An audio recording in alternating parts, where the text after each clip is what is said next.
There's a sneaky, driven voice inside each of us that believes that if we just drill down more core work or if we skip dinner and obsess about pressing up into handstands, then we can finally somehow nail it. You watch every YouTube tutorial out there, you push, you sacrifice, you even sustain a few minor injuries. But 6 months later, all you have is like a dull wrist ache, and you feel even further away than when you started 6 months ago. What if I told you that the secret to achieving every single one of your yoga goals isn't like pushing more or sacrificing more, whether you want to get weight loss or you want to nail that advanced pose or you finally want to feel that sense of calm that everyone's talking about? What if the secret is to actually do the exact opposite? And that's what this video is going to be about. It's almost like a counterintuitive approach. And by doing the opposite, what I mean is to stop focusing on achieving them. We chase these things almost with this like desperate energy, and we're somehow convinced that more effort, more time, more striving will get us to the goal. If we want to lose weight, then we focus on that number on the scale. If we want to reduce stress, then we just end up like focusing on how to be more relaxed. But in fact, if we do these things, if we just obsess over it with such a desperate energy, we end up somehow fixating on the shiny outcomes rather than focusing on the boring, often overlooked inputs.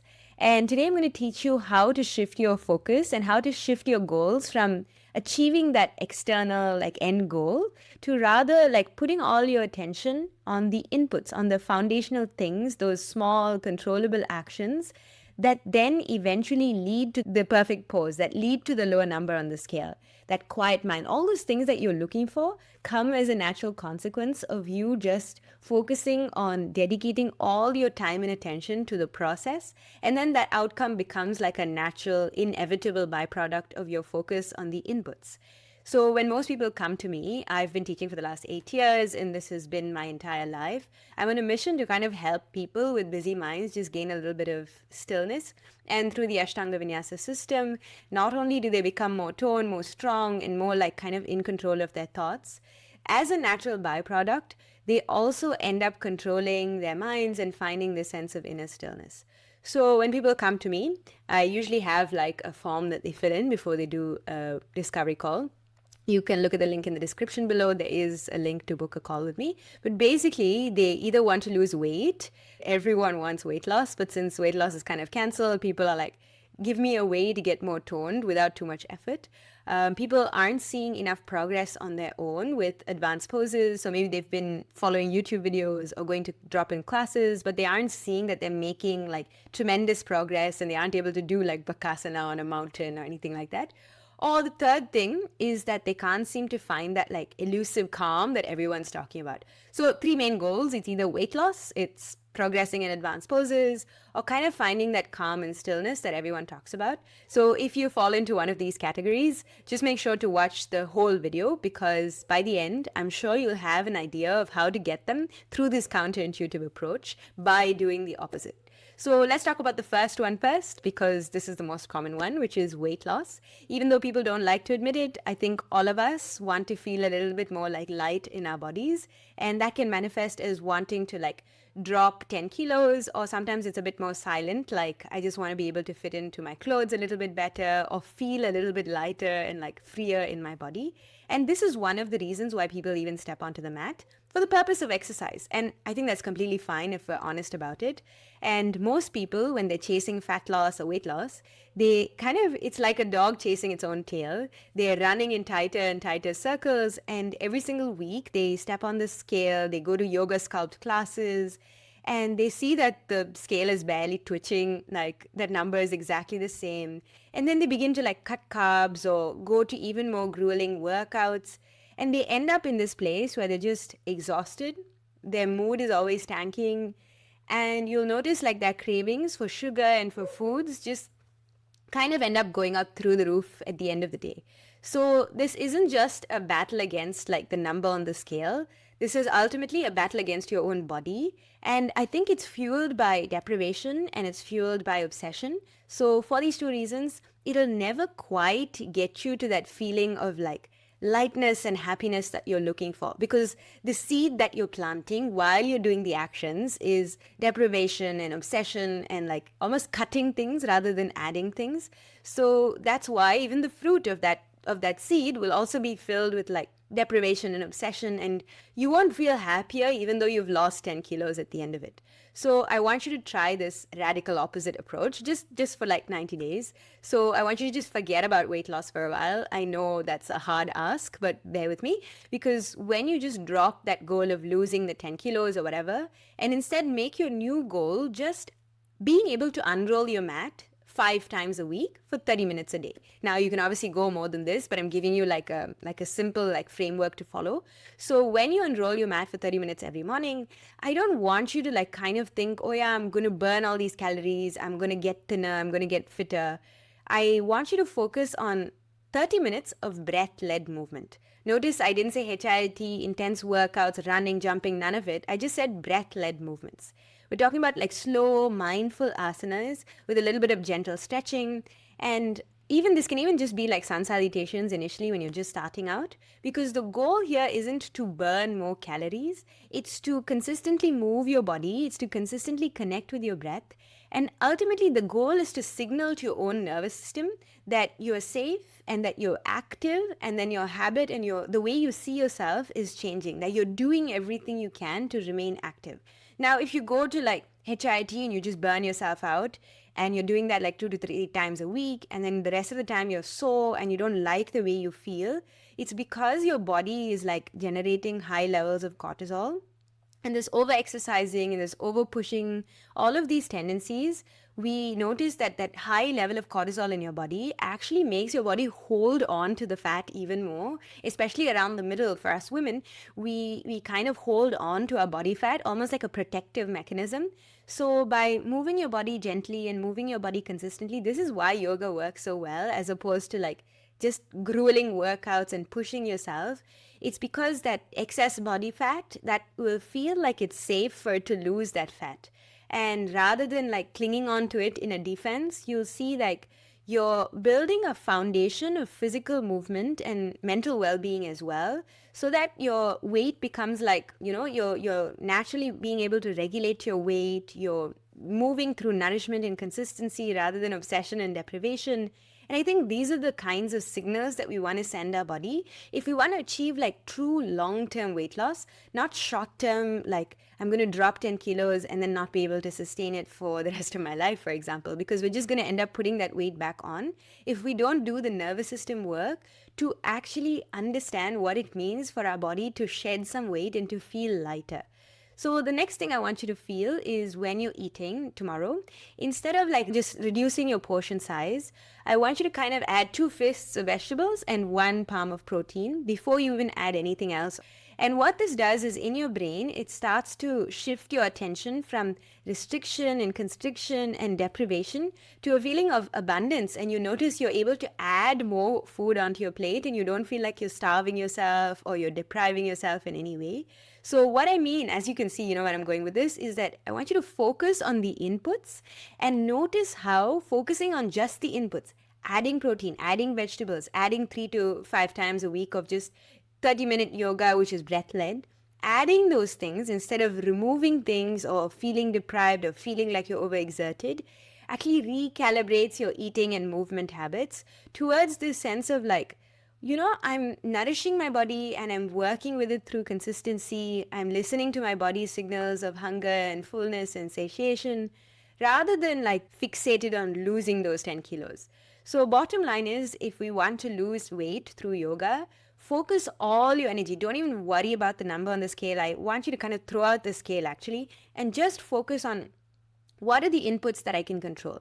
And by focusing on all your energy, just consistently moving, consistently eating right, and doing this breath-led movement instead of like over-exercising, you'll notice like you don't need to have a gym membership. You don't need to order exotic ingredients or have like a special meal plan. You can just be like consistent and you can just do these simple actions, and you'll notice in like 8 weeks, you'll start to feel better. You'll start to feel lighter. You'll start to feel more energetic. And you'll notice the most important thing is that you'll have a clearer mind. You won't be so caught up on like, constantly checking that number on the scale, constantly being obsessed about the result. And instead, if you just shelve the result for a while, then weight loss kind of becomes like this quiet consequence, this gentle unfolding of all this work that you've been putting into focusing on the inputs, what is within your control. And this is the way I know that I've seen many people lose weight through the Ashtanga practice, because they stop worrying about their bodies. They just focus on their breath. They just focus on like living a lifestyle of health, and then their weight loss, the dream body comes as a consequence. So that's the first goal that a lot of people come to me for. The second goal that a lot of people come to me for is just unlocking advanced asanas. Now, a lot of students that come to me have been doing vinyasa or hatha or any other style of yoga for a long time. And after 2-3 years, they notice, I'm still not able to do those things. And I know somewhere deep down that I should be further along. So sometimes when we're trying to unlock advanced asanas, we just end up like looking for 10-minute tutorials. We end up doing drill sets and like almost isolating exercises to try and get our heels to touch the ground in downward dog, or do all those cool poses that you see on Instagram.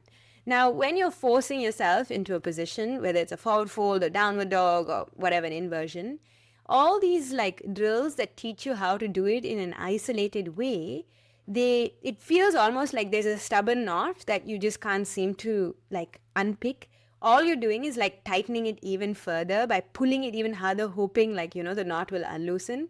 And by making it even tighter, you're actually doing yourself a disservice, because in your mind, you associate yoga with something that's difficult, something that you can't be good at. And we all don't like being like, bad at things. So that's why we don't even try yoga. We don't even step on the mat after a long time if we haven't been on the mat. So what I want you to do is just for 90 days, just abandon that specific pose.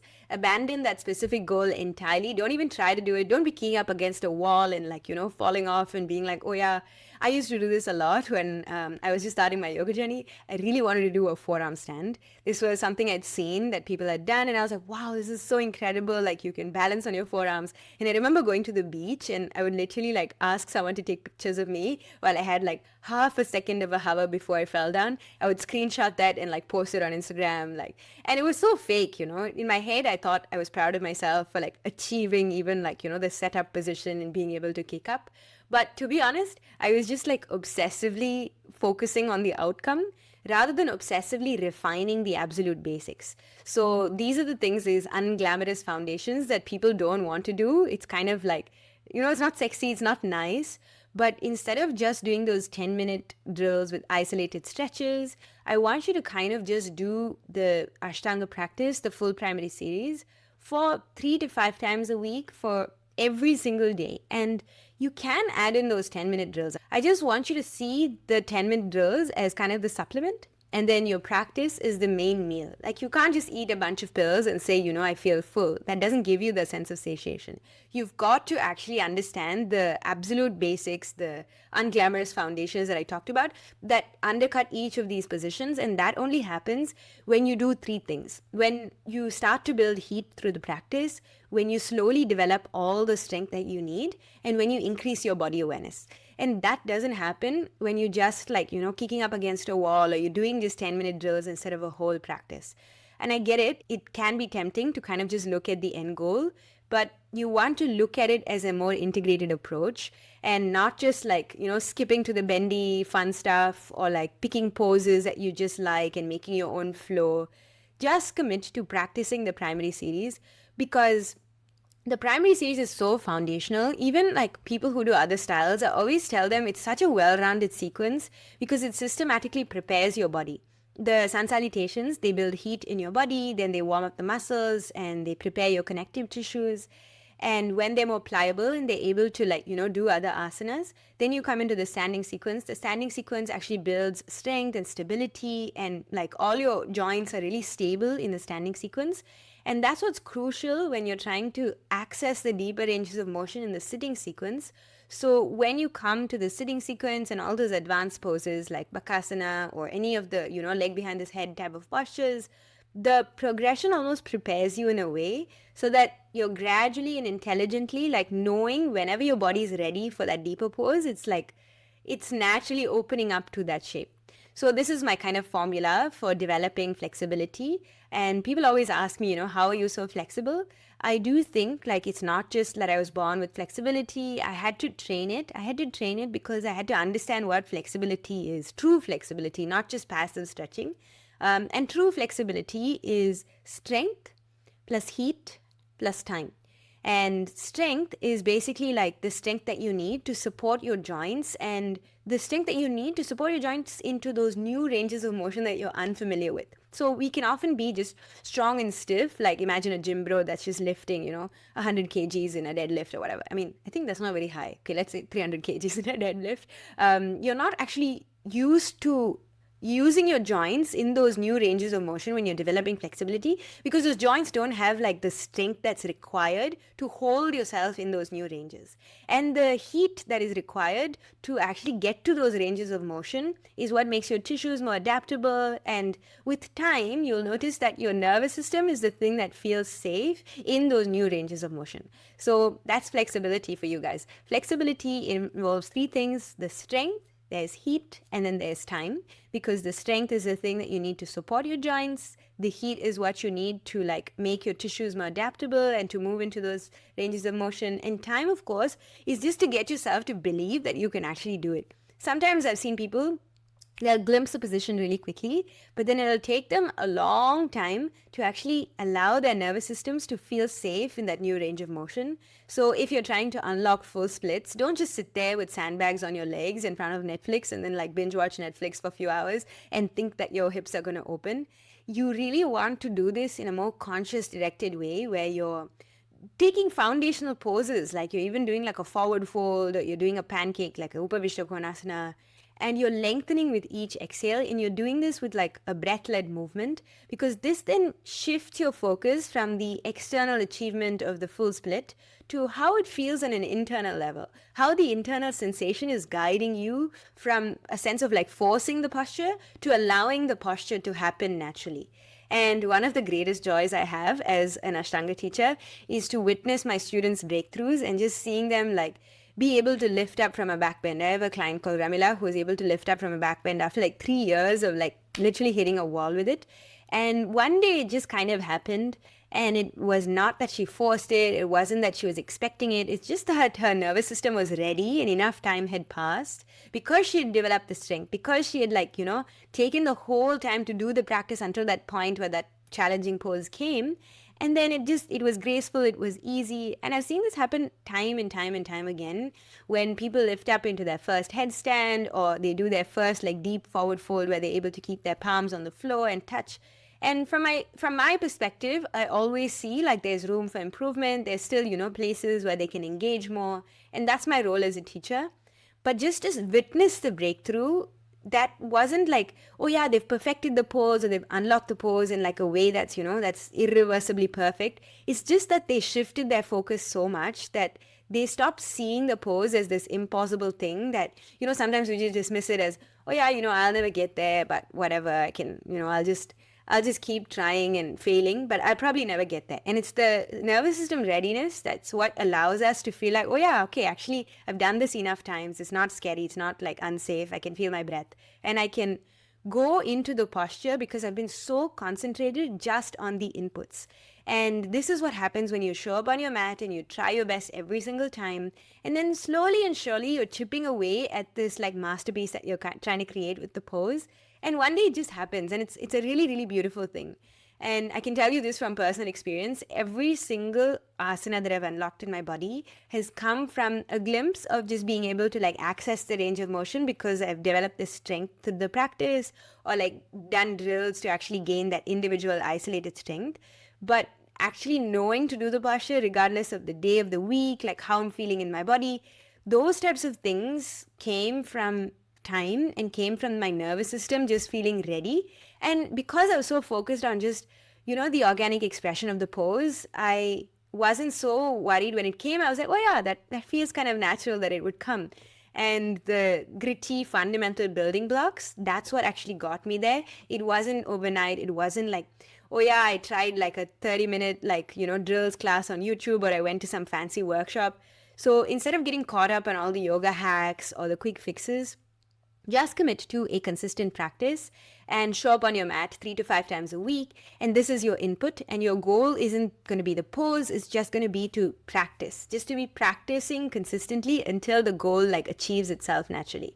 And in the Mysore style class, you have the time and the space to really truly tune into yourself and to see, okay, if I were to like break down that specific pose in my own time, in my own words, in my own like understanding of it, how would I work my way into deepening that shape? And because you're confronting it over and over again and you're freed from that immediate like pressure of getting the goal, the pose then becomes like a natural extension of the strength and the flexibility that you've meticulously developed. And inside my yoga mastery program, I don't just give like full length classes so that, you're just doing only the same practice over and over again. I've actually mapped out every single gateway poses drill so that when you're doing the next practice, you've actually like drilled it down, or like you've taken the supplements as well so that you're stronger and you feel more nourished after the meal.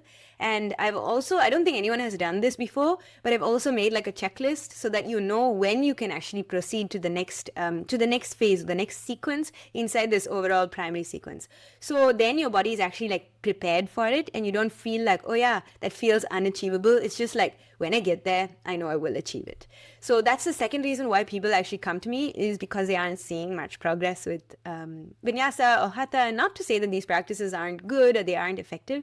It's just Ashtanga is a very rigorous, disciplined, boring practice. And if you want to do hard things, you've got to accept that discipline, boringness, and like just doing the same thing over and over again is perhaps the only way to unlock these cool shapes. So don't be surprised if you start Ashtanga today and 6 months from now, you can do things that you would never have thought that you can do.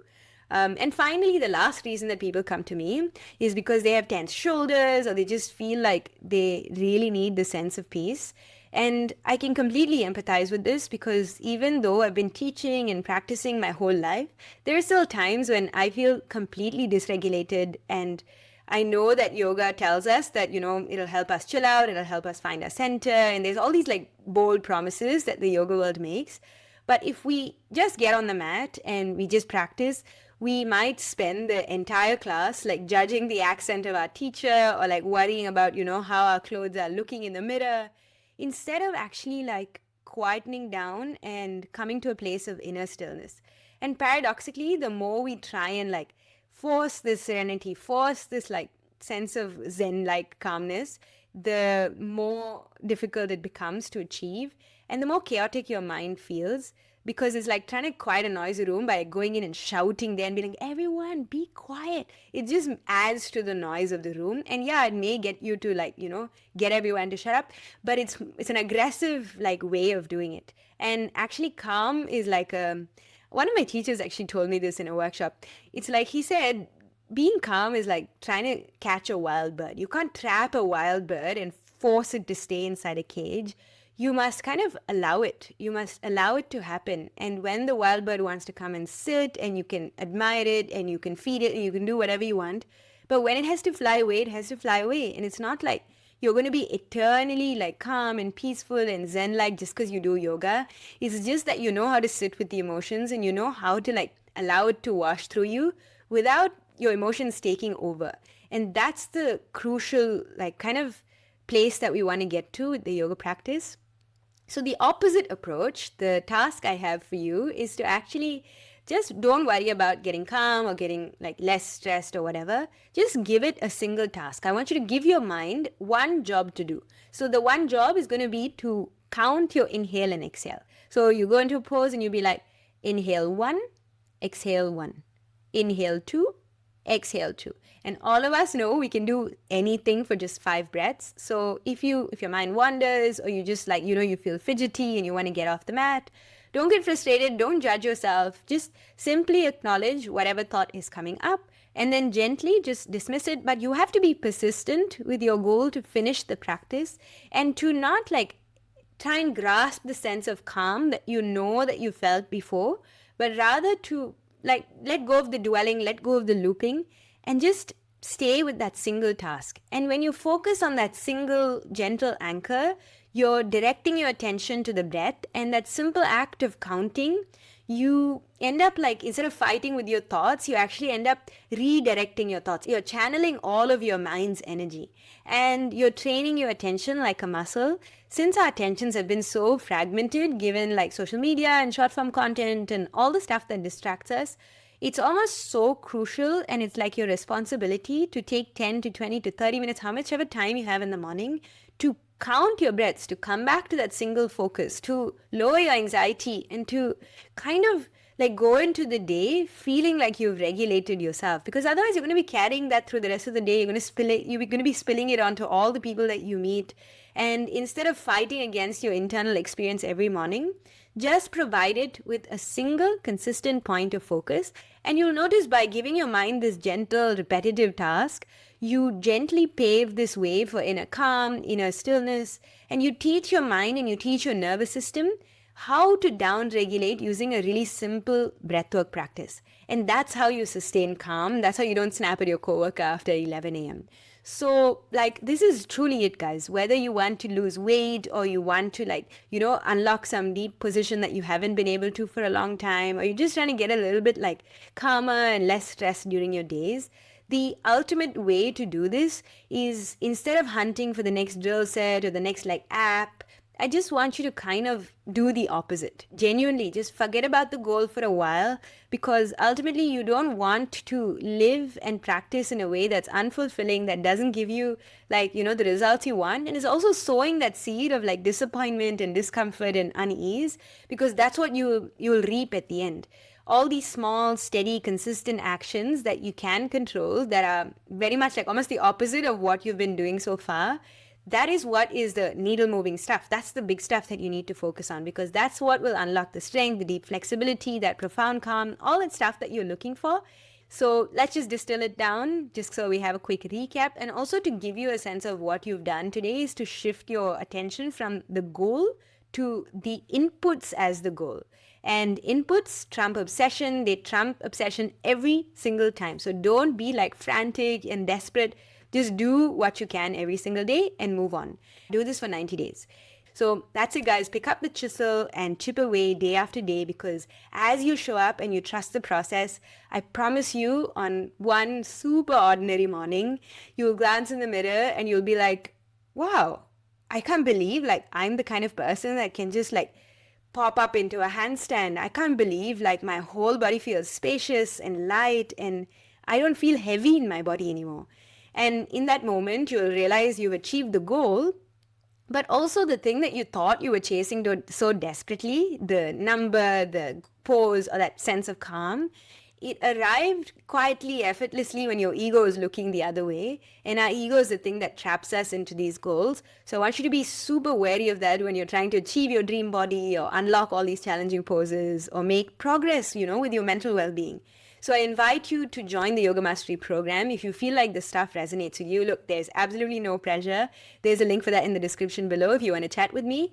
And the reason I tell you this is because the pathway is already mapped out for you, and all you've got to do is remember and come back to this knowing that all of these goals require a little bit of assistance, and they require consistency. And if you can have these two things, guidance and consistency, there's no way you won't achieve all these goals. So I hope you enjoyed this video. If you enjoyed this video, make sure to subscribe and hit the notification bell so you're informed when I release my next video. We are a small channel and we're trying to grow. So make sure you do that so that more people can actually access this content for free. But until next time, thank you so much for your kind attention, and I look forward to seeing you in the next one.